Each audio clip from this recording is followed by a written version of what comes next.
Very good evening Afreen and Vandana ji, very good evening.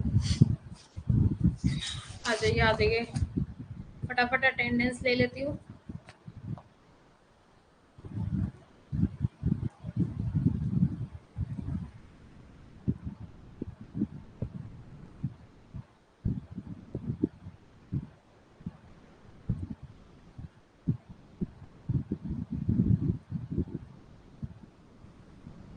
Welcome Anuradha, very good evening. सब समझ, अनुराधा समझ में आ रहा है? कोई प्रॉब्लम तो नहीं हो रही है आपको? आई नो आप रिकॉर्डिंग सेशन देखते होगे। समझ में आ रहा है बेटा? कुछ प्रॉब्लम तो नहीं हो रही? तो बता दो अगर कुछ समझ में नहीं आ रहा है तो। कॉन्सेप्ट क्लियर हो रहे हैं? पढ़ रही हो अच्छे से? और कौन है क्लास में? 5th? Okay, very good. Continue करो भाई, पढ़ते रहो, क्योंकि वैसे ही पता है टाइम कम है। और डोंट वरी, सिलेबस आराम से क्लियर हो जाएगा, ठीक है?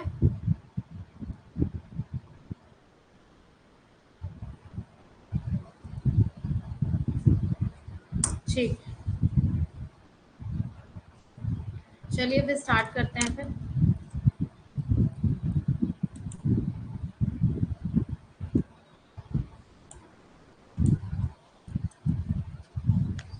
So hello everyone. So here I am Ashishika Gupta, your UGC paper to Faculty of Economics.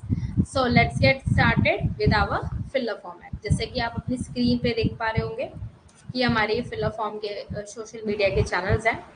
इनको आप ज्वाइन करिए, इससे आपको कोई भी न्यू अपडेट होगी वो आपको इजीली मिल जाएगी, है ना? सो आप देख सकते हैं, पेपर फर्स्ट हो या पेपर सेकंड हो, बोथ आपको देखने को मिल रहा है। उसके आपको नोट्स मिल रहे हैं per day, PYQ with answers, 100+ mock test, quizzes, notes, sample paper, only on available on fill up format. So next आप देख सकते हैं, यूज कोड ASHIES10। अगर आप मेरा कोड यूज करते हैं ASHIES10, तो आपको क्या मिलेगा? 10% का ऑफ मिलेगा any fill up form courses पे, ठीक है? So I am your mentor Ashishika Gupta. App पे आपकी क्लासेस होती हैं 8 बजे, मंडे टू थर्सडे, नहीं Saturday, okay? And 10 to 11 PM भी हमारी क्लास होती है। सो अभी आप यूट्यूब पे आपके अभी रिकॉर्डिंग सेशन नहीं आ रहे, इन फ्यूचर आएंगे आपके। एंड संडे को भी आपकी क्लास होती है, ठीक है? वो आपको स्केड्यूल के अकॉर्डिंग पता चल ही जाता है कब कब क्लास होती है। सो नेक्स्ट आप देख सकते हैं, हाउ टू डाउनलोड नोट्स। आपको पता है, जैसे आप और भी प्ले स्टोर पे जाके ऐप्स को इंस्टॉल करते हैं, एज इट इज क्या करना है आपको? फिल अप फॉर्म को इंस्टॉल करना है, ठीक है? तो ये वेबसाइट है इसकी, एंड ये इसका कॉन्टेक्ट नंबर है। कुछ भी आपको प्रॉब्लम आती है तो आप इजीली यहाँ पे बात कर सकते हैं।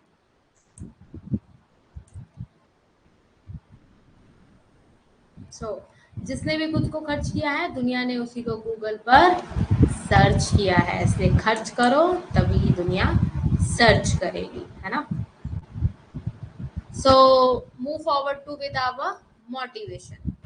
अपनी स्वास्थ्य पर ध्यान देना मत भूलें, क्योंकि वह यही एक ऐसी चीज है जिससे आप अपने लक्ष्य पर पहुंच सकते हैं। अब जब आपकी हेल्थ ही नहीं अच्छी होती है, तब आप क्या करते हैं? नो स्टडी, नो कुछ भी टाइम टेबल फॉलो, कुछ भी नहीं करते आप। एक ये कहते हैं ना, परफेक्शन में रहते हैं आप, पूरे दिन टाइम टेबल के अकॉर्डिंग एक्यूरेट टाइम पे काम करते हैं, वो नहीं हो पाता। सबसे पहले अपना हेल्थ इज मोस्ट इम्पोर्टेंट, है ना?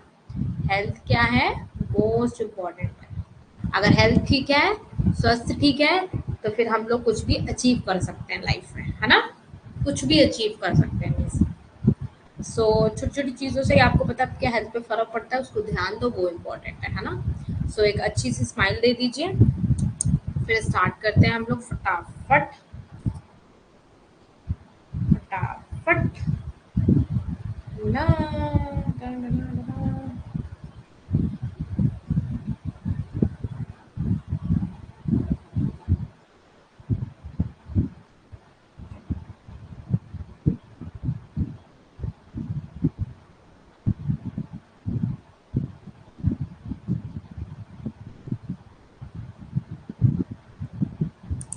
आई थिंक सो सब आ भी गए होंगे क्लास में, जो अभी नहीं है।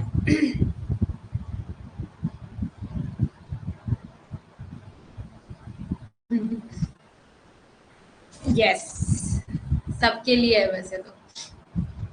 अनुराधा को हंसी आ रही है। चलिए स्टार्ट करते हैं फिर, ठीक है। वैसे ये मोटिवेशन सब पे फॉलो करता है, ठीक है ना। एक दिन मेरी हेल्थ खराब होगी, तुम लोग मुझे सुना रहे हो, सही है, बहुत सही जा रहे हो बेटा। तुम लोग की वजह से ही खराब हुई है, और आज मेरी कुछ ठीक भी हुई तो फिर अगेन तुम लोग की वजह से खराब हो गई। उसका रीजन आप लोगों को पता ही है। इतनी मेहनत से पढ़ाती हूँ मैं आप लोगों को, इतना एक एक टाइम आप पे एक वॉइस बोल बोल के समझाती हूँ, उसके बावजूद भी भाई फ्रैंक रहो, जो है जैसा है बोलो, ठीक है, बट हाँ एक मर्यादा में रह के, ठीक है। इसके कहने का मतलब, फ्रैंक होने का मतलब ये नहीं है कि आप अपनी मर्यादा भूल जाए, ये सबसे पहले, और पहले तो मुझे ये सब चीजें आपको बताने की जरूरत नहीं है। हाँ तो फिर आप स्टार्ट, अच्छा हमने ये सब पढ़ लिया था। अब हम क्या पढ़ रहे थे, अजम्पशंस, क्या पढ़ेंगे अब हम, अजम्पशन, इसकी कुछ मान्यताएं हैं, तो वो हम देख लेते हैं। फैक्टर प्राइसिंग की क्या हमारे पास क्या मान्यताएं, क्या इसमें फॉलो करी हुई है इसने।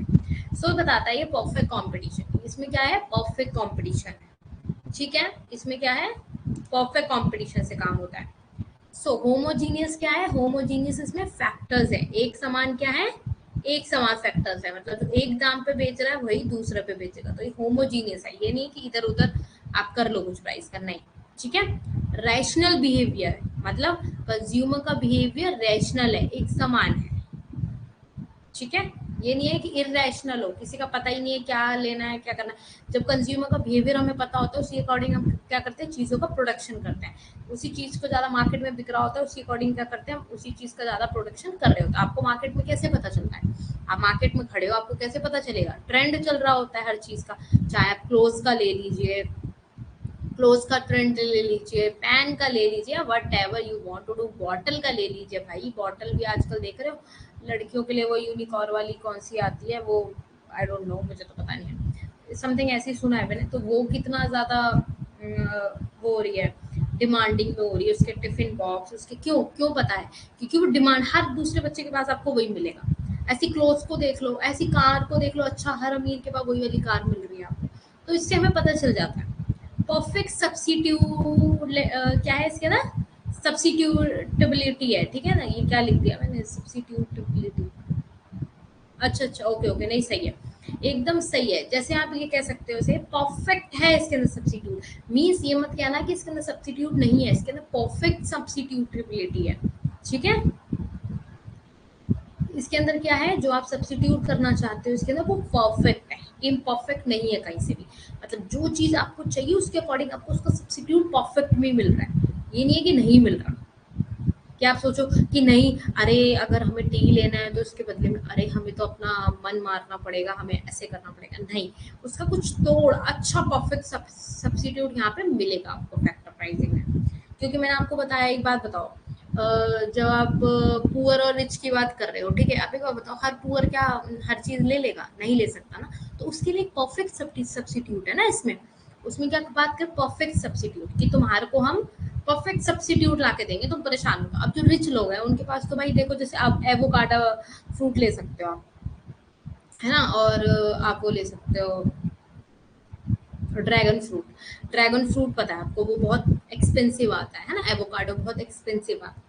अब उसे नॉर्मल पर्सन तो नहीं खा पाएगा ना, नॉर्मल पर्सन तो जो मिडिल क्लास के लोग होते हैं कैसे खा लेंगे, जो रिच पर्सन होते हैं उनके लिए कुछ चीज़ें फैक्टर, तो इसी इसी अकॉर्डिंग पे ये थ्योरी यूटिलाइज करी गई है कि आप कैसे चीज़ों को फैक्टर प्राइजिंग कर रहे हो भाई, आप कैसे लैंड लेबर लगा के उसका फैक्टर में कितना प्राइसिंग आप अपने अकॉर्डिंग तय कर रहे हो, तो आप कब तय करोगे, जब आपके पास क्या होगा, सामने आपको पता होगा कि मेरे पास कंज्यूमर किस तरीके का है, तो उसी अकॉर्डिंग आप चीजें बनाते हैं, उसकी जो प्राइसिंग देते हैं उसी अकॉर्डिंग देते हैं। परफेक्ट मोबिलिटी, एक बार बताओ, अगर मोबिलिटी नहीं होगी, गतिशील नहीं होगा सामानों को, तो आप कैसे उन्हें रिवॉर्ड दे दोगे, आपका सामान इधर उधर हो रहा है तभी तो आप और अच्छे से कर पा रहे हो चीज़ों को यूटिलाइज, तभी तो आप उसको आगे बढ़ा पा रहे हो। अगर आपकी इमोबिल होने लगी चीज़ें, तो इसके अंदर की बात हो रही है फैक्टर प्राइसिंग, फैक्टर प्राइसिंग में क्या, इमोबिल हो गई तो फिर आप कैसे करोगे, मोबिल में आप क्या कर सकते हो, जो जो गरीब देश है उनको उनको गतिशील, मतलब इधर से उधर सामान ट्रांसफर कर सकते हो और इम्पोर्ट कर सकते हो अच्छी चीज़ों को, तो मोबिल कर पा रहे हो, उसमें गतिशील हो रही है चीज़ें,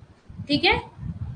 तो इंटरचेंजेबिलिटी है इसके अंदर, आप वही आ गया, it's not the correct definition of कि आप सोचो कि मैम परफेक्ट सब्स्टिट्यूट, नहीं, इंटरचेंज के अंदर होता है कि आप एक चीज से चेंज कर रहे हो, इंटरचेंज का मतलब एक चीज से दूसरी चीज का चेंज कर रहे हो, उसमें सब्स्टिट्यूट की बात कर रहे थे कि सब्स्टिट्यूट कैसे हो रहा है। 6 पॉइंट तक समझ में आ गया सबको? एक बार जरा देख लेते हैं। चलो आगे 10 पॉइंट्स कंप्लीट करके पूछते हैं। सो फिर परफेक्ट अडेप्टेबिलिटी, ठीक है, इसके अंदर क्या है? क्या है? परफेक्ट अडेप्टेबिलिटी है। अडेप्टेबिलिटी मतलब अनुकूलशीलता, मतलब कैसे आप उसको अडेप्ट करते हो उस चीज को। जैसे आप कोई भी चीज खरीद रहे हो, ठीक है, कोई भी चीज खरीद रहे हो, आप उसके अंदर जो चीज है उसको आप पूरी तरीके से अडेप्ट कर रहे हो। क्या कर रहे हो? पूरी तरीके से अडेप्ट कर रहे हो, उसे समझ रहे हो अपने। कि जैसे ये पेन है, अगर मैं शॉप पे लेने गई तो मुझे जितने का मिल रहा है, ये मेरा जितना मेरा इसका मैं इसका प्राइस अफोर्ड कर सकती हूँ, उसी अकॉर्डिंग मैंने खरीदा। तो अडेप्टेबिलिटी कर ली मैंने इसकी। क्या कर ली मैंने? इसकी अडेप्टेबिलिटी कर ली, इसको ले लिया मैंने, अडेप्ट कर लिया। अनुकूलशीलता अपने अकॉर्डिंग मैंने इसको अडेप्टेबिलिटी कर लिया। अब जैसे रिच होगा तो भाई वो अपने अकॉर्डिंग अडेप्टेबिलिटी करेगा। तो इसके अंदर परफेक्ट अडेप्टेबिलिटी की मान्यता होती है। सो नेक्स्ट आ जाइए, knowledge about marginal productivity. Knowledge about margin productivity, इसमें क्या बता रहे? सीमांत उत्पादकता के बारे में पूरा ज्ञान होता है कि कैसे मेरी मार्जिन प्रोडक्टिविटी घटती चली जाती है ना? सीमांत उत्पादकता मेरी कैसे घटती है, तो इसके अंदर पूरा पता होता है इसको कि कैसे घटेगी। फुल एम्प्लॉयमेंट होता है इसके अंदर। क्या होता है आपको पता है? ज्यादातर में मैंने आपने एक शॉर्ट वीडियो, अगर आप मेरी देखते हो, नहीं देखी हो तो कुछ स्टूडेंट नहीं हुआ तो प्लीज जाइए फिल फॉर्म की यूट्यूब चैनल पे, अगर आपने सब्सक्राइब कर रखा है तो उसे सब्सक्राइब करिए। उसमें जाके जो शॉर्ट्स आते हैं ना, उसके अंदर मेरी वीडियोस हैं, और कुछ वीडियोस में भी वीडियोस है मेरी, तो आप देखिए शॉर्ट वीडियोस को जाके। उसमें काफी छोटे छोटे कॉन्सेप्ट आते हैं, वो बहुत काम के होते हैं, है ना?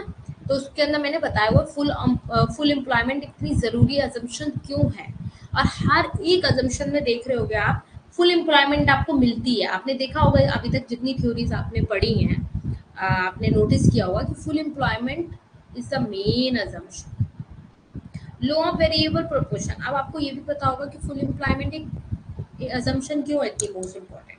ये आपको पता होगा, अपनी शॉर्ट वीडियो में जाके देखना, आपको छोटे से टाइम में पता चल जाएगा। Not more than 1 minute, less than only. Law of variable proportion क्या होता है? आप चीजों को कैसे उसके अकॉर्डिंग चला रहे हैं। लॉ ऑफ वेरिएबल प्रोपोर्शन आपको पता है, कैसे आप उसके अकॉर्डिंग चल रहे हैं, वेरिएबल हो रहे हैं, अनुपात को कैसे वेरिएबल हो रहे हैं उसके अकॉर्डिंग कैसे आप चीजों कर रहे हैं। कितनी चीजें वेरिएबल हैं, वो आगे चल के कितना आपको प्रॉफिट दे रही है, कितना अर्न कर रही है। वेरिएबल कांस्टेंट बताया हुआ है ना मैंने, तो ये वही है वेरिएबल प्रोपोर्शन। वेरिएबल हो रहा है, जितना आपकी चीजें वेरिएबल है, लैंड लेबर कैपिटल जो आपका वेरिएबल है, उसके अकॉर्डिंग आपको क्या मिल रहा है? तो वेरिएबल प्रोपोर्शंस मिलते हैं सबके अकॉर्डिंग, सब के प्रोपोर्शन अलग अलग कर दिए जाते हैं। तो वेरिएबल्स हो गए, चेंज हो गए सब में, ठीक है, नॉट अ कांस्टेंट। सो अब हम थ्योरी ऑफ रेंट पढ़ेंगे आज, पर उससे पहले आप लोग मुझे बताइए, अजम्पशंस आप लोगों को समझ में आ गई हैं?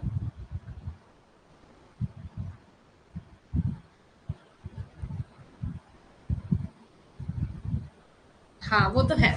नहीं नहीं, मैं क्यों लूंगी बेटा, मुझे पता है, टीचर को पता होता है सब। बबीता जी भी आ गए क्लास में, चलो अटेंडेंस लगा दें इनकी भी।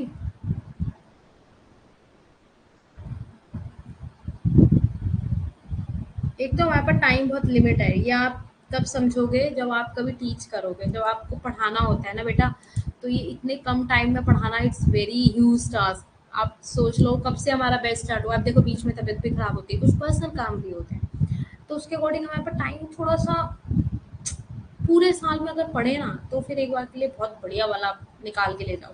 पर ठीक है, छोटे छोटे कॉन्सेप्ट से भी आप क्लियर कर सकते हो। ओवरव्यू दे दीजिए, कौन ओवरव्यू दे दे भाई? किसका ओवरव्यू चाहिए रविंद्र को?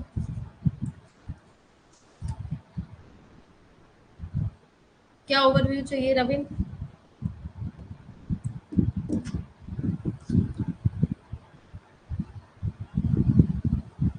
क्या ओवरव्यू चाहिए आपको? जल्दी बताइए, फिर फटाफट आगे थ्योरी ऑफ रेंट स्टार्ट कर देती हूँ मैं, उसको खत्म करना है आज मैंने। फिर मॉडर्न थ्योरी में कल पढ़ा दूंगी, थोड़ा सा ही होगा वो, तो किसी और थ्योरी के साथ समझ में आ जाएगा, ठीक है।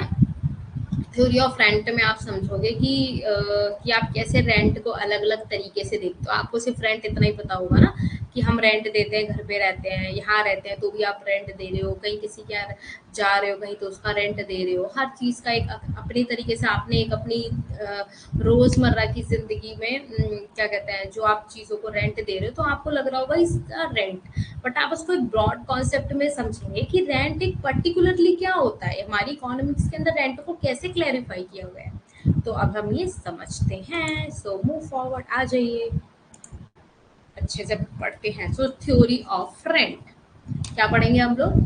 थ्योरी ऑफ रेंट, ठीक है। सो ये क्लासिकल थ्योरी भी है एंड आपकी रिकार्डियन ने थ्योरी दी है, थ्योरी ऑफ रेंट, जो अभी आप आगे देखेंगे। अच्छा, आप इस पिक से क्या समझ पा रहे हैं? ये लैंड है। सबसे पहले इसमें किसकी बात करी जाती है? ओनली लैंड का रेंट मिलता है आपको। इसमें लैंड का रेंट मिलता है आपको ओनली। जो आपकी क्या बचा बाकी? लेबर, लेबर, कैपिटल और जो आपके एंटरप्रेन्योर हो गए, उद्यमी हो गए, इन सब की बात करी जाएगी मॉडर्न इकोनॉमिक्स में। इन सब का रेंट आपको मॉडर्न इकोनॉमिक्स में मिलेगा। जब आप इसमें बात कर रहे हैं ना थ्योरी ऑफ रेंट में, जो क्लासिकल इकोनॉमिस्ट की बात है, मॉडर्न इकोनॉमिक रेंट की जो थ्योरी है वो हम कल देखेंगे। अभी हम पढ़ रहे हैं कि क्लासिकल ने क्या बोला है रेंट के बारे में। तो यहाँ पे सिर्फ इसने लैंड की बात करी है कि लैंड ही हमें, यहाँ पे लैंड की बात करी गई है ओनली। अभी आप आगे समझेंगे तो समझ पाएंगे कि लैंड को आप किस तरीके से कल्टीवेट करते हो। कल्टीवेट मतलब समझ रहे हो आप? इंग्लिश में क्या बोलते हैं? खेत को क्या करते हैं? अरे जोतते हैं, कल्टीवेट करते हैं। समझ रहे हो? समझ जाओ। आप नहीं समझे तो मैं गूगल करके बताऊं। कल्टीवेट करना मीन्स कैसे आपको जो लैंड मिली है उसमें आप कैसे उपजाऊ बना रहे हो उसको। हाँ, यस, ये सही वर्ड है। कैसे उसको उपजाऊ बना रहे हो, उसके अंदर फर्टिलिटी कैसे कर रहे हो आप, कितनी अच्छी फर्टिलिटी है, क्या बीज आप डाल रहे हो, ये सब चीज़ों से लैंड आता है। तो लैंड पे आप अच्छा काम कर रहे हो तो उससे आपको रेंट मिलेगा, जो आप रेंट दोगे तो वो ही रेंट थ्योरी है। अभी आगे हम देखते हैं। सो क्लासिकल थ्योरी ऑफ रेंट बोलते हैं इसे, एंड रिकार्डियन थ्योरी है, रिकार्डियन ने दी थी। रिकार्डियन क्लासिकल थ्योरी क्यों बोलते हैं इसे? क्योंकि रिकार्डियन एक क्लासिकल इकोनॉमिस्ट थे। सो डेविड रिकार्डो की बुक थी principle of political economic taxation, 1817 में इन्होंने ये दी थी। ठीक है, ये याद रखना। डेविड रिकार्डो, ये याद रखना, डेविड रिकार्डो की बुक है principle of political economy and taxation, 1817। ठीक है। सो अब आप समझ सकते हैं जैसे कि अगर आप बोल पाएंगे तो क्या बोलेंगे कि rent is that portion of produce of the earth which is paid to the landlord for the use original and industrial power of the soil. लगान क्या है? पृथ्वी की उपज का वह भाग है ना। लगान क्या लगाई है आपने? उसके अंदर जो लगान लगाई है, जो जमींदार क्या करते हैं, मिट्टी की मूल अविनाशी शक्तियों के उपयोग के लिए भुगतान किया जाता है। अब इसका मतलब आप समझ गए, ये लैंड है आपकी, इसके अंदर आपने जो भी कल्टीवेशन करा है आपने, उसमें जो आप रेंट पे कर रहे हैं उसको क्या बोलते हैं? लैंडलॉर्ड को जो आप रेंट दे रहे हैं, ये लैंडलॉर्ड है, इसमें आप वर्क कर रहे हैं, उसके लिए आप इसको क्या दे रहे हैं? रेंट दे रहे हैं। तो ये वही बता रहा है कि उसमें आप उपजाऊ चीज़ों का मतलब उसमें कल्टीवेशन कर रहे हो, उसमें इंडस्ट्रियलाइजेशन कर रहे हो, कैसे उसके अंदर मिट्टी कैसी डाल रहे हो, अपनी शक्तियों को डाल रहे हो ना, काम कर रहे हो उसमें। जो आपको जमीन मिली है, तभी तो कितनी कितनी मेहनत से किसान काम करता है, उस बंजर जमीन को इतनी उपजाऊ बना देता है। कैसे बनाता है? उसके अंदर कुछ चीजें जो भी पढ़ती होंगी आपको पता है, फर्टिलिटी के लिए जो भी चीजें उसके अंदर यूज होती है, तो आप उसके लिए क्या कर रहे हो? उसको क्या पे कर रहे हो? रेंट। क्या पे कर रहे हो? रेंट। सो इसकी कुछ अजम्पशंस हैं, रेंट की कुछ अजम्पशंस हैं जो कि आप समझेंगे। जैसे कि आप देख सकते हैं, rent is earn only on land. आप रेंट किससे वसूल कर सकते हो? जमीन पर ही किराया वसूला जाता है। जमीन से ही क्या करते हो? आप किराया वसूलते हो। ओनली लैंड से ही आप रेंट वसूल रहे हो। यहाँ पे लेबर, कैपिटल, एंटरप्रेन्योर नहीं आएगा, मॉडर्न इकोनॉमिक्स में आएगा। अभी मत समझना इसको, ठीक है। The land is fixed in supply. समझ गए? ये लैंड जो है फिक्स्ड है सप्लाई में, मतलब इतनी जो लैंड है ना मेरी, ये लैंड है, इसमें मैं जो भी वर्क कर रही हूँ वो इतनी लैंड पे इतना ही कर पाऊंगी, तो उतना सप्लाई फिक्स्ड है। सप्लाई उतना फिक्स्ड है मेरे पास, ये नहीं कि सप्लाई बढ़ जाएगा कम हो जाएगा उतनी लैंड पे, नहीं। इसकी अजम्पशंस है, मोस्ट इंपॉर्टेंट है ये अजम्पशन, याद रखना इसकी। First assumption, second assumption, third assumption, fourth assumption, fifth assumption, six, ठीक है।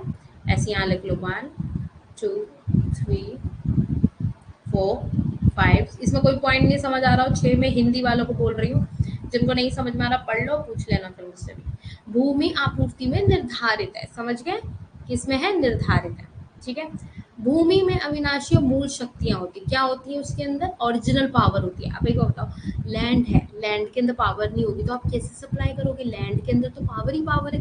लैंड के अंदर क्या क्या चीजें नहीं बना सकते हो, हर तरह की सब्जी उपजाऊ कर सकते हो, जो भी आप बना सकते हो, किस बेस पे बना सकते हो, जब उसके अंदर फर्टिलिटी अच्छी होगी, जो उसके अंदर आप सामान लगा रहे हो ना लैंड के अंदर, जिसकी वजह से आपका उपजाऊ अच्छा हो रहा है, फार्मिंग आप अच्छी कर पा रहे हो, खेती अच्छी कर पा रहे हो, क्यों, क्योंकि उसमें आपने जो बीज डाले हैं ना वो अच्छे हो रहे हैं, वो फर्टिलिटी अच्छी कर रहे हो आप, उसके अकॉर्डिंग क्या है, आपकी ज्यादा आपको फिर उपजाऊ देगा।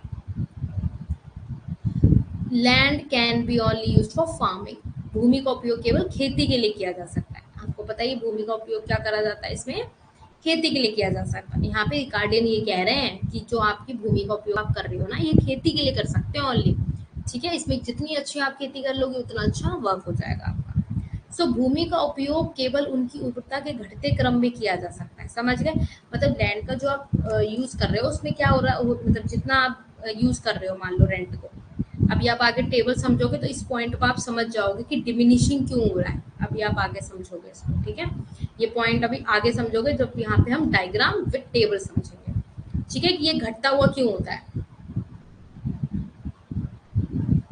Law of diminishing return operates in the land, अब आपको पता है घटते प्रतिफल का नियम जो होता है वो इस पे लागू होता है। ये दोनों पॉइंट आप तब समझेंगे जब टेबल समझ पाएंगे, अभी हम समझते हैं टेबल, ठीक है।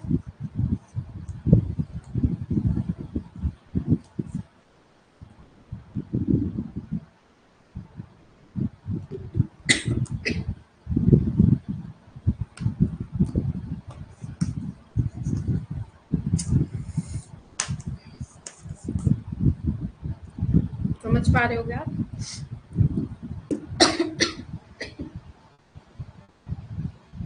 ठीक है, तो समझ पा रहे होगे कि मैं क्या बोलना चाह रही हूँ इसमें, कि ये क्या है आपका, समझ आ रहा है ये वाला पॉइंट, समझ आ गया सबको कि थ्योरी ऑफ रेंट क्या होती है, समझ में आ रहा है थ्योरी ऑफ रेंट क्या होती है, एंड अजम्पशंस इसकी जितनी समझ ली आप लोगों ने, समझ में आ गया होगा आप लोगों को, आपको समझ में आ गया, वंदना जी, सबको समझ आ रहा है, अनुराधा, लोमन, ललिता, रविंद्र, जितने बच्चे भी हो क्लास में भाई, सबको अगर समझ में आ रहा है कि थ्योरी ऑफ रेंट क्या, मॉडर्न थ्योरी ऑफ रेंट भी है इसमें, ठीक है, मॉडर्न थ्योरी भी है, जो कि आप अभी समझेंगे कि इसको मॉडर्निटी में आप कैसे समझ सकते हैं। अभी तो ये क्लासिकल में समझ रहे हो, पुरानी एक तरीके से समझ रहे हो, न्यू क्लासिकल एक अलग आता है, क्लासिकल एक अलग हो गया, ये मैंने आपको पहले ही डिफरेंस समझा चुकी हूँ, ठीक है, ठीक है, आगे चलते हैं फिर, आगे चलते हैं, आगे चलते हैं, ओके, आ जाइए। सो एक सेकंड, इसमें टेबल नहीं है क्या, ओह शिट मैन, टेबल कहाँ गई, एक सेकंड में यहाँ ड्रॉ कर देती हूँ टेबल, 2 मिनट लगेंगे, टेबल के बिना फिर समझ में नहीं आएगा डायग्राम। चलिए आ जाइए, पहले हम इसकी टेबल बनाते हैं, क्योंकि ये वाला डायग्राम समझ लेंगे ना तो छू मंतर हो जाएगा भाई सब कुछ। अच्छा, इसका एक फॉर्मूला लिख लो, पहले रुको, इसका फॉर्मूला लिख लो कि हम कैसे निकालेंगे इसको, है ना, यहाँ लिख लो, लगान, लगान बराबर में लिखो अधि, अभी बताती हूँ, अधि सीमांत भूमि की, सीमांत भूमि की उपज, की उपज, इसे लिख लो अभी, माइनस कर दो सीमांत भूमि की उपज, सीमांत भूमि, भूमि की उपज, ये इसका फॉर्मूला है लगान का, रेंट का, ओके। अब इसकी टेबल आगे बनाते हैं, इसके नीचे यहाँ लिख लो ग्रेड्स, ग्रेड्स दे रहे हो ना आप, ये ग्रेड्स है ना, ग्रेड्स ऑफ लैंड, तो यहीं पे सेम लिखो ग्रेड्स,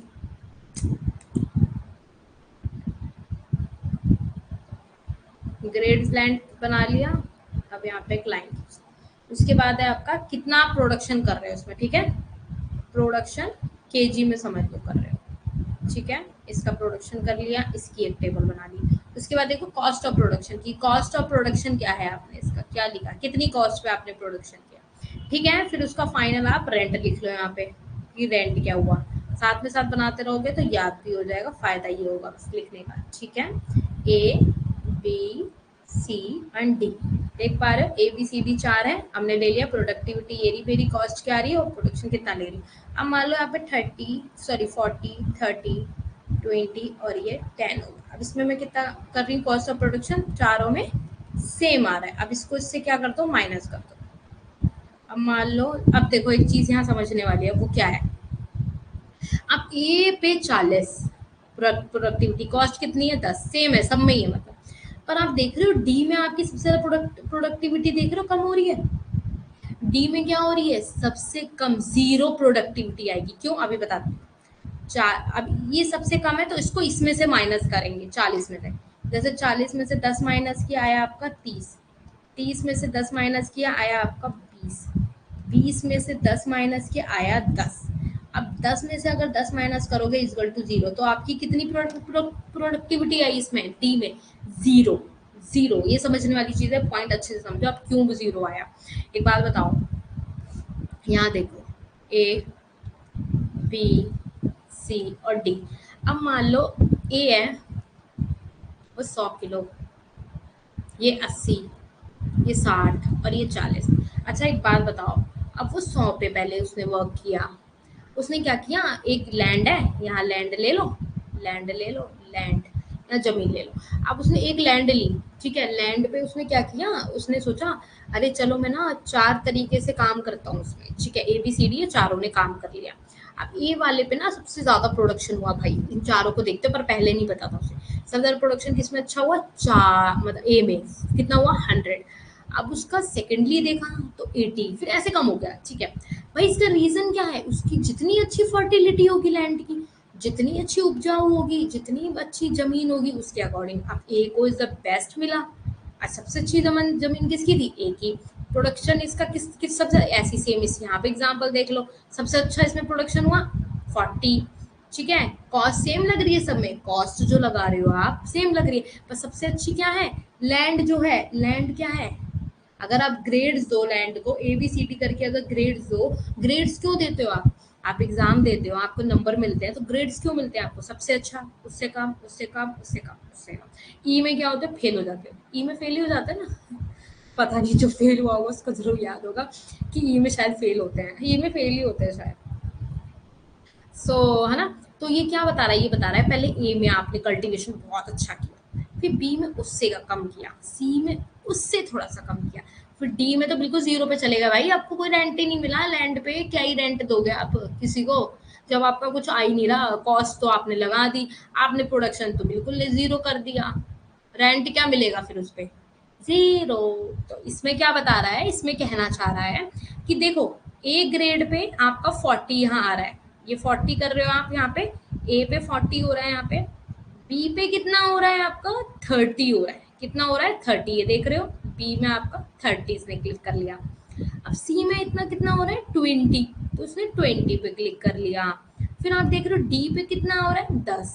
अब ये जो है इसके बाद क्या आ रहा है आपका, जीरो आ गया, जीरो पे आ गया ना ये जो सारा है ये दिस इज द रेंट, ये क्या है रेंट, कि आप जमीन का रेंट दे रहे हो, यहाँ तो आपको कोई प्रोडक्शन ही नहीं हुआ, तो रेंट क्या दोगे इसका आप, जीरो।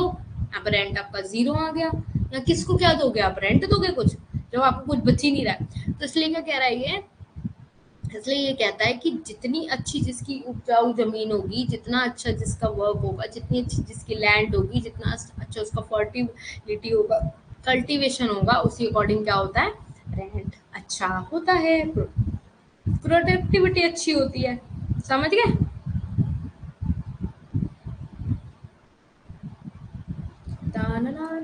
आई थिंक सो समझ आ गया होगा, ये डायग्राम और ये समझ में आ गया तो I think so rent theory easily समझ आ गई, या मॉडर्न वाले में मॉडर्न वाले तरीके से समझ लेंगे। बता दो इसमें समझ आ गया कि मैम इसमें कोई प्रॉब्लम नहीं है, क्योंकि ये समझ लिया तो समझ लो समझ लिया, फिर तो कोई दिक्कत ही नहीं है, फिर तो कोई परेशानी नहीं आनी। फिर तो कोई अभी देख लेते कोई और स्लाइड तो नहीं रह गई।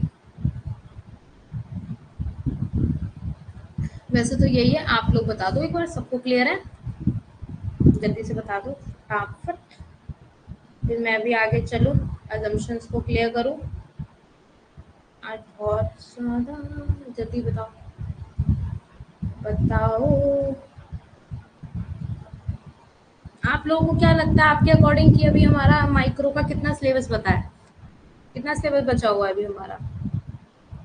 आप लोगों के अकॉर्डिंग आपको कितने दिन में लगता है कि हमारा सिलेबस हो जाएगा कंप्लीट? मेरे को कोई बता सकता है कि मैम यस हमें इतना लग रहा है कि इतना सिलेबस हमारा बच गया है? हाँ, इस टाइम आने लगती है, तभी थोड़ा सा क्वेश्चन आंसरिंग करती रहा करूंगी ना मैं, तो तुम लोग थोड़ा सा अवेयर रहोगे। बट आप लोग आप थक जाते हो ना, आपका स्कूल वगैरह का टाइम होता है, फिर लाजमी है आपका। कोई बात नहीं, आप रिकॉर्डिंग सेशन देख लिया करो थोड़ा बहुत। असम्पशन पढ़ लेते हैं, फिर वंदना जी चले जाएंगे, फिर हम लोग अपना थोड़ा बहुत देख लेंगे क्या समझना है किसको। ठीक है, सो 6 समझ लिया आपने, 6 असम्पशंस आपने समझ लिए। फिर आपका आ जाता है इसमें परफेक्ट कंपटीशन। इसमें क्या है, बाजार में सही प्रतिस्पर्धा होती है। ठीक है, फिर इसके अंदर क्या होता है, prevails in the market. Market में क्या होती है चीजें, प्रिवेल्स होती हैं। ठीक है, क्या होती है, बाजार में सही प्रतिस्पर्धा व्याप्त होती है। Perfect competition prevails in the market. So more population होती है, क्या होती है, बाजार, पहले तो ये वाला पॉइंट समझ में आ गया, बाजार में सही प्रतिस्पर्धा मतलब कंपटीशन बिल्कुल सही होता है। ये नहीं कह सकते आपकी कंपटीशन अच्छा नहीं हो रहा है या गलत हो रहा है या कंपटीशन होना ही नहीं चाहिए। कंपटीशन होना भी जरूरी है, अगर कंपटीशन नहीं होगा तो आपको पता ही नहीं चलेगा मार्केट में ट्रेंडिंग क्या है, मार्केट में कितना प्रोडक्शन हो रहा है, मार्केट में कितना प्रॉफिट लॉस हो रहा है, कितनी चीज़ों पे आपको फर्क पड़ रहा है, कितनी चीज़ों से आपका जीडीपी गिर रहा है। ये सब चीज़ें ये लॉन्ग वे में चली जाती है, तो ये बहुत इंपॉर्टेंट हो जाता है। Perfect competition is the most important assumptions in every theory। Perfect competition and full employment, ये मोस्टली आपको सब में मिलेगी। And more population increase productivity, अधिक जनसंख्या क्या करती है। अच्छा एक बार बताओ, अब मोर पॉपुलेशन आ गई, अब मेरे पास लैंड है इतनी, ठीक है, अब पॉपुलेशन भी बढ़ रही है मेरी, तो क्या होगा उसके बाद, लैंड भी बढ़ेगी तो पॉपुलेशन के अकॉर्डिंग क्या होगा, प्रोडक्टिविटी क्या होगा, उत्पादकता भी बढ़ेगी। पॉपुलेशन बढ़ेगी तो उत्पाद, अब जितने लोग हैं उनके अकॉर्डिंग आप वही खाने के लिए चीजें तो उपजाऊ करोगे ना, उसके अकॉर्डिंग क्या होगा, उसी अकॉर्डिंग चीजें आगे बढ़ती हैं। फिर उसी अकॉर्डिंग क्या होता है, आगे उसी तरीके से आप चीजों को देखते हो। अभी आपके पास देखो, जैसे मेरे पास वन बॉटल है, बिकॉज मैं यहाँ बैठी हूँ। अगर आप सब लोग मेरे साथ यहाँ बैठे हो क्लास में, एक ही क्लास में, तो एक ग्लास एक बॉटल में हो जाएगा क्या? मैं और जग रखूंगी ना, बड़ा वाला 5 लीटर ले लो, 10 लीटर ले लो, वो रखना पड़ेगा मुझे। ऐसे ही सेम है, जब आपके पास पॉपुलेशन कम है तो आप चीजें ही कम करोगे, जब पॉपुलेशन ज्यादा होगी तो प्रोडक्टिविटी क्या कर दोगे, इंक्रीज कर दोगे। तो एग्जिस्टेंस ऑफ मार्जिनल लैंड, अब इसके अंदर मार्जिनल लैंड की भी जरूरत है। सीमांत भूमि का अस्तित्व होना इसमें इम्पॉर्टेंट है। जो आपकी लैंड है उसके अंदर जो सीमांत की जो भूमिका है उसमें वो होना जरूरी है।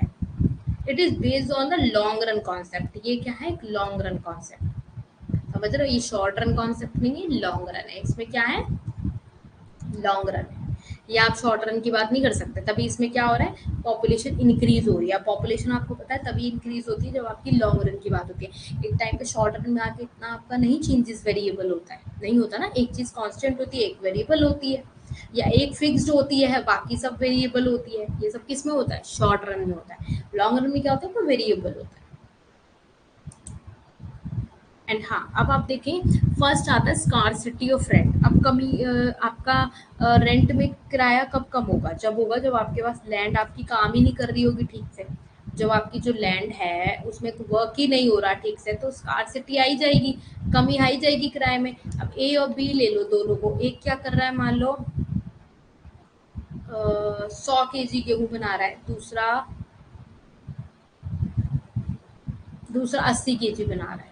क्यों बना रहा है भाई ये, क्योंकि इसकी इसकी जो जमीन है इसके अकॉर्डिंग मुकाबले बेटर है, according to this and this. दोनों को अगर देखो तो किसकी बेटर है, 100 वाली ए वाले की बेटर है, ग्रेडिंग दी जाए तो स्कार्सिटी रेंट क्या है, कमी आ जाएगी रेंट में। क्यों, क्योंकि यही तो रेंट दे पाएगा, ये कैसे देगा रेंट जब इसका इतना उपजाऊ है ही नहीं, इसका इतना काम हो ही नहीं रहा है भाई उसने लैंड में, तो कमी आ जाती है, किराए में कमी आ जाना। तो ये कमी बताता है कि कैसे ये आप ग्रेडिंग देते हो ना, जब आप ग्रेडिंग देते हो अपने अकॉर्डिंग, मतलब जैसे जो काम कर रहा है, जितना वो प्रोडक्शन कर रहा है उसके अकॉर्डिंग आप काम करते हैं, तो कमी का किराया कैसे देखते हो आप? कम कम होता जाएगा तभी तो देखोगे। जब इस लैंड के अकॉर्डिंग, इस लैंड के अकॉर्डिंग जो प्रोडक्टिविटी ज्यादा कम दे रहा है उसके अकॉर्डिंग तो आप डिसाइड करते हो कि आपका कमी, किराए में कमी हो रही है नहीं हो रही है। एंड डिफरेंशियल विभेदक किराया, आपका किराया भी अलग अलग तरीके से आता है। इसमें बोल रहा है विभेदक किराया, क्या बता रहे हो? विभेदक मतलब आपकी किराए में मतलब कहते हैं ना, एक डिफरेंस हो रहा है, डिफरेंस रेंट हो रहा है आपका। उस एक ग्रेड से अलग आ रहा है, बी ग्रेड से अलग रेंट आ रहा है, सी ग्रेड से अलग रेंट आ रहा है, डी ग्रेड से अलग रेंट आ रहा है, जो कि आप अभी डायग्राम में और वो समझ चुके हो। इसलिए आपको डायग्राम पहले समझा देती हूँ कि उससे आपको पूरी थ्योरी रिलेट हो जाती है कि उसमें क्या कहना चाह रहा है, ये एग्जैक्टली ये कहना क्या चाह रहा है कि स्कार्सिटी क्या होती है और डिफरेंशियल क्या होती है ना? तो ये वही बताता है। नो रेंट लैंड, इसमें ये diagram it's most important, theory of rent is most important. याद रखना, ये जो थ्योरी ऑफ रेंट है ना, इम्पॉर्टेंट है, इसको नोट डाउन कर लेना अपने पास, ठीक है?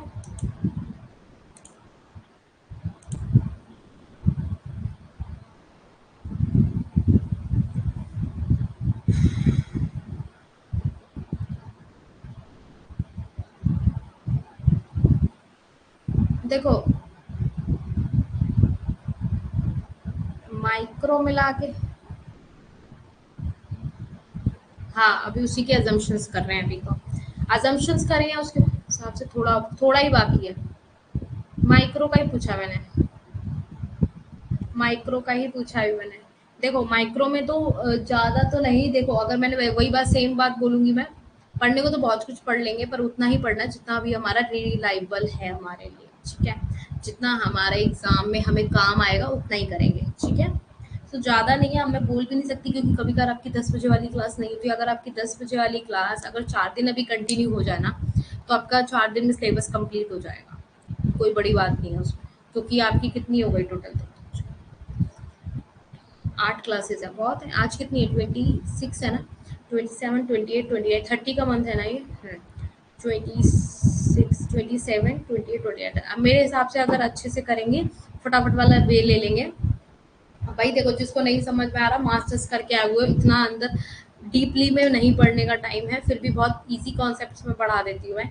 मास्टर्स करने के बाद जो अब यूजीसी नेट का सिलेबस होता है वो थोड़ा सा ब्रॉड हो जाता है, वो इन्हीं पे डिपेंड होता है ना सारा, 11th 12th graduation post graduation, ठीक है?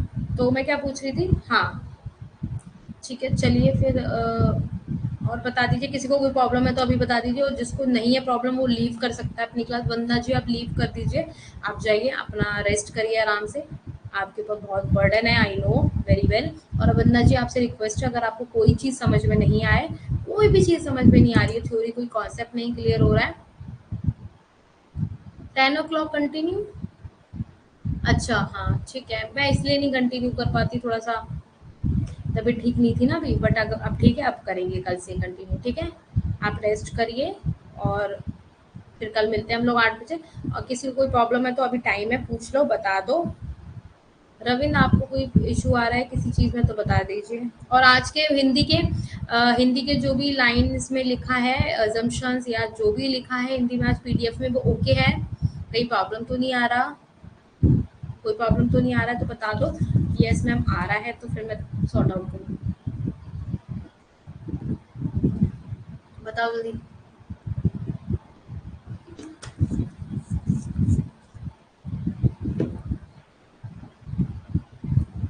अगर जैसे पीडीएफ में नहीं कोई प्रॉब्लम आ रहा है तो बता दो। अब मेरे पास अगर लास्ट में टाइम बचेगा तो तुम लोगों के लिए माइक्रो की सारी डेफिनेशंस बना के भेज दूंगी, बट अभी पहले सिलेबस कंप्लीट कर लेते हैं, वो तो लास्ट में भी कर लेंगे हम लोग। लास्ट में जब हमारा एग्जाम का टाइम आएगा ना, तब भी हम समझ लेंगे मोटा मोटा, ठीक है? तो जल्दी से मुझे बता दो, अगर किसी की कोई प्रॉब्लम हो जल्दी बोलो भाई, फटाफट, कोई मैसेज ही नहीं कर रहा है, जल्दी बताओ फटाफट।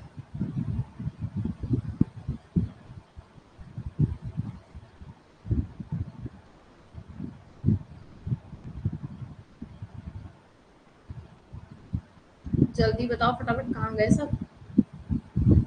पीडीएफ में समझ आ रहा है रविंद्र तुम्हें? कोई प्रॉब्लम तो नहीं आ रही है? आ रही है तो बता देना। ललिता और लोमन, आप लोगों को आज का कोई प्रॉब्लम तो नहीं है पीडीएफ वगैरह का? वो करेंगे वंदना जी, बिल्कुल करेंगे। वो करना है हमें, डोंट वरी, आप सबके लिए मैं करूंगी, क्योंकि मैंने सोच रखा है मैराथन करेंगे, क्योंकि मैराथन नहीं करेंगे ना फिर मजा नहीं आएगा, मैराथन में मजा भी आएगा, क्योंकि क्या होगा उसमें सारी चीजें एक साथ आ जाएंगी, फटाफट रिवाइज हो जाएगा। वो हम करेंगे पक्का, मैं सर से बात करूंगी इस बारे में, ठीक है? मैराथन के लिए देखो मेरे ऊपर तो है नहीं, बट मैं एक बार सर से पूछ लूंगी। जब हमारा सिलेबस कंप्लीट हो जाएगा ना, तो हम लास्ट में करेंगे मैराथन सारी पीडीएफ को एक साथ, ठीक है? क्लियर है? हाँ, आएगा, कुछ भी आए तो यहाँ पे बेझिझक पूछ लिया करो, बता दिया करो, I am here for you. देखो, आप अपने साथ भी परेशान हो रहे हो और फिर खुद भी परेशान हो रहे हो, तो अच्छी चीज नहीं है ना फिर। बाकी आफरीन में 12, 13 और जो आपने बोला है ना 12, 13 एंड 14 का जो आपने बोला है, ठीक है? तो मैं उसका एक बार चेकआउट कर लूंगी कि उसमें क्या इशू है। अगर मुझे लगेगा उसमें ठीक हो सकता है तो ठीक है, नहीं है तो फिर अभी तुमने कर लिया, आगे जो पीडीएफ में कुछ भी हिंदी से रिलेटेड समझ में ना आए तो समझा बता देना मुझे, ठीक है? चलिए, फिर किसी को कोई दिक्कत नहीं है, और कोई भी बात तो भाई यहाँ बेझिझक बोलो, कोई दिक्कत नहीं है यहाँ पे। हम सब एक फैमिली है, 100 बार बोला मैंने, ऐसे ही नहीं बोला है। हम लोग यहाँ पे इतनी बात, मैं आपसे एक बार बताऊँ, यहाँ पढ़ाने आती हूँ, मैं आपसे बातें क्यों करती हूँ? इसलिए तो करती हूँ कि आप मेरे साथ फ्रैंक हो जाओ, मैम से कोई बात हो तो बोल पाओ। कुछ बच्चे शाय होते नहीं बोल पाते। अब रविंद्र को देखो, आज कितने उसने उससे बोला, मैम जो भी दिक्कत होगी मैं सामने बोलूंगा। तो मीन्स इसको ये कॉन्फिडेंस है ना इसको कि हाँ मैम मेरे को कुछ प्रॉब्लम आएगा तो मैं आपको बोल दूंगा। तो यही होना चाहिए। अच्छा, उस प्रॉब्लम उसमें, अच्छा बना लिया ना, फिर भी मैं देख लूंगी, अगर उसमें कुछ ऐसा होगा जो मुझे लगेगा तो मैं बताना चाहिए इम्पोर्टेंट है, तो मैं तुम्हें बताऊंगी, ठीक है? एक बार मैं देख लूंगी अपने साइड से कि क्या ऐसा है उसमें जो तुम्हें इतना, मुझे भी खुद अजीब लग रहा है ना, वो भी 3 पीडीएफ। इंग्लिश वालों का बच्चों यही पंगा होता है, आप लोग खुद हिंदी मीडियम हो, आप लोगों को पता होगा अच्छे से, रिलेट करोगे अगर तो, नहीं करोगे तो बात ही अलग है, फिर नहीं समझना तो। हिंदी का मटेरियल इतनी आसानी से नहीं मिलता है, बहुत मुश्किल से मिलता है, बहुत मुश्किल से मिलता है। सो चलिए, फिर हम अपनी क्लास को यहीं एंड करते हैं। कल हम मॉडर्न रेंट थ्योरी पढ़ेंगे, साथ में हम लोग देखते हैं कुछ नया, और 10 बजे वाली क्लास में क्या लेके आते हैं। पहले बार तो कल मॉडर्न थ्योरी खत्म हो पाएगी, इसके रेंट थ्योरी के 1-2 पार्ट्स और बचे हैं, ठीक है?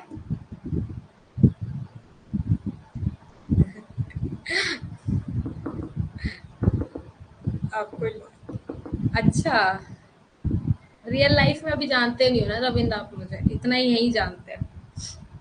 मेरे जो ऑफलाइन वाले स्टूडेंट्स हैं ना, उनसे पूछना, यहाँ पे मैं बहुत हंस हंस के बात करती हूँ, ठीक है?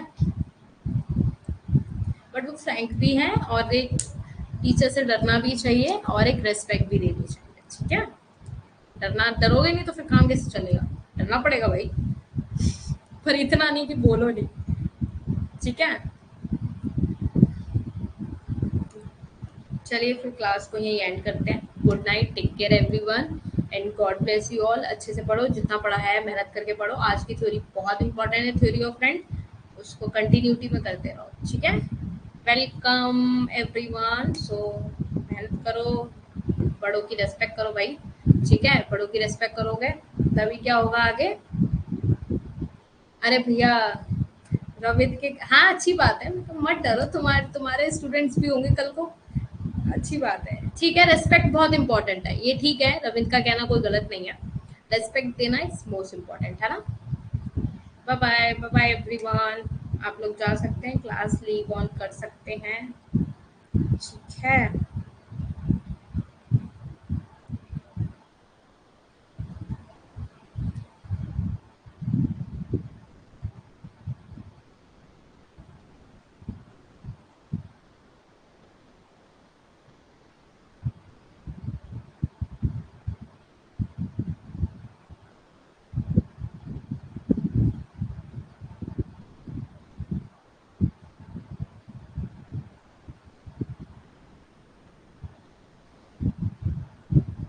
Bye bye, thank you everyone, bye bye. आप लोग जा सकते हैं, एक सेकंड मैं कुछ देख रही हूँ इसमें, मुझे कुछ करना है इसमें, एक सेकंड ऐड ऑन करने के लिए देख रही हूँ, आप लोग लीव कर सकते हैं।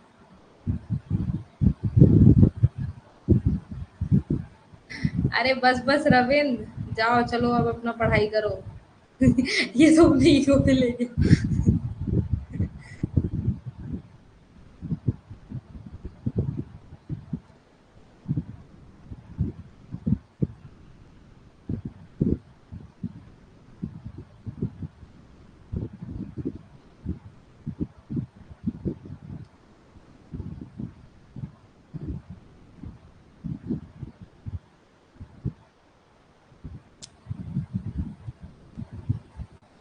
चलिए फिर एंड करते हैं हम लोग क्लास को। Bye bye, good night, take care everyone.